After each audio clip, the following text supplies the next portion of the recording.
It would have been better for us had she embraced Shar and claimed the power of the goddess.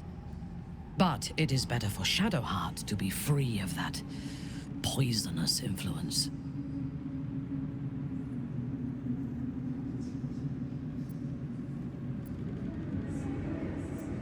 The Night Singer has some admirable qualities. Far more than her insipid sister. But her followers are repressed. Take the child Shadowheart. She does not even know who she is, but still manages to pity herself. The very concept of Sharan worship is self-indulgent. They would have you think every whispered word and hidden thought is of value, but it is not so.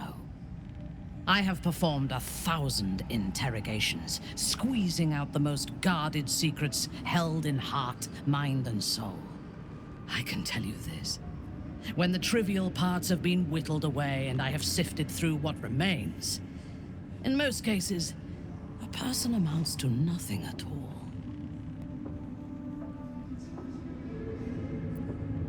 He's been deprived of freedom and strong blood for so long that he is addicted to both. While those addictions have their hold on him, he is still a slave.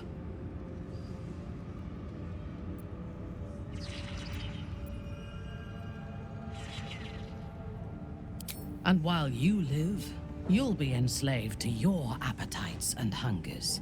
We all feed on something, and if we are deprived of it, we will fight for it.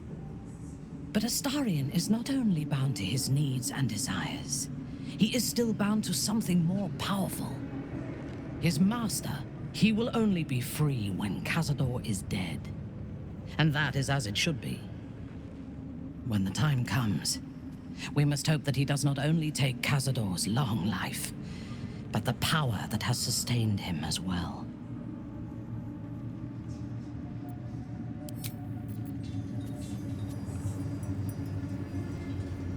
You wish to consult me? A disparate collection of vagabonds and strays. Did you have anyone particular in mind? I have encountered few Githyanki in my life. Those that I did were raiders. They croaked out pleas for mercy in their alien tongue as they died. Meeting Lae'zel makes me wish I knew more of their culture.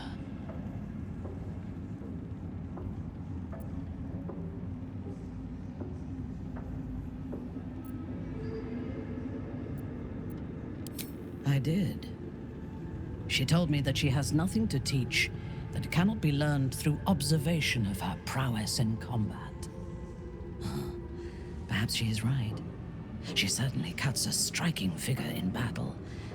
There is a precision to her ferocity that I admire.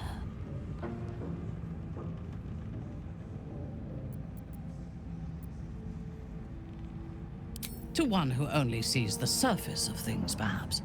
You should look deeper.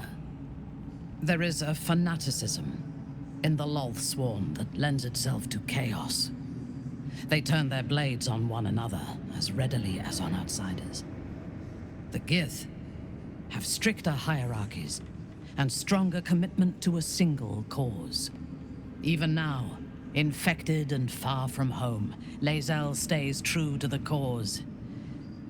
That shows resolve.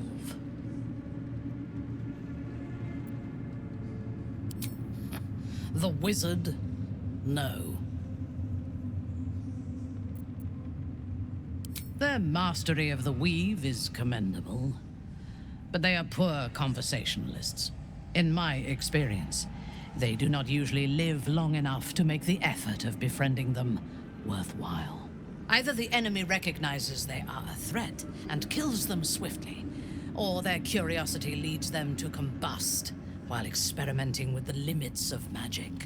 Our wizard is already in a state of suspended combustion, thanks to that orb between his ribs.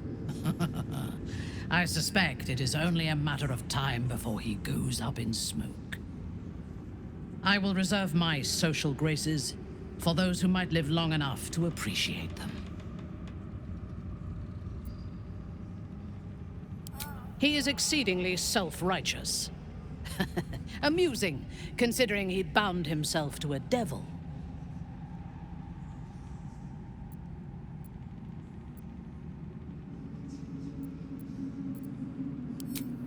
Wyll doesn't just have blood and dirt on his hands. He has stains on his soul. Those last more than a lifetime. It is as it should be. Purity of soul and deed will not help us to survive the Absolute. I would rather be allied with a warlock than the spoiled son of a noble who has more experience with diplomats than devils.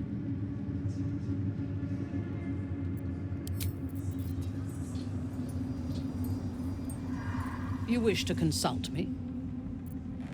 A disparate collection of vagabonds and strays. I have never known anyone so ferocious and unassailable in battle, and yet so fragile and impermanent in their very being. I often think of mortality as a curse. In time, all that I am and all that I have known and learned will be lost. In time, our cities will be dust. Karlach does not seem to have such anxieties.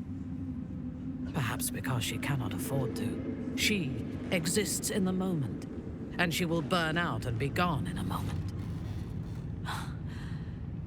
There is something very beautiful about that.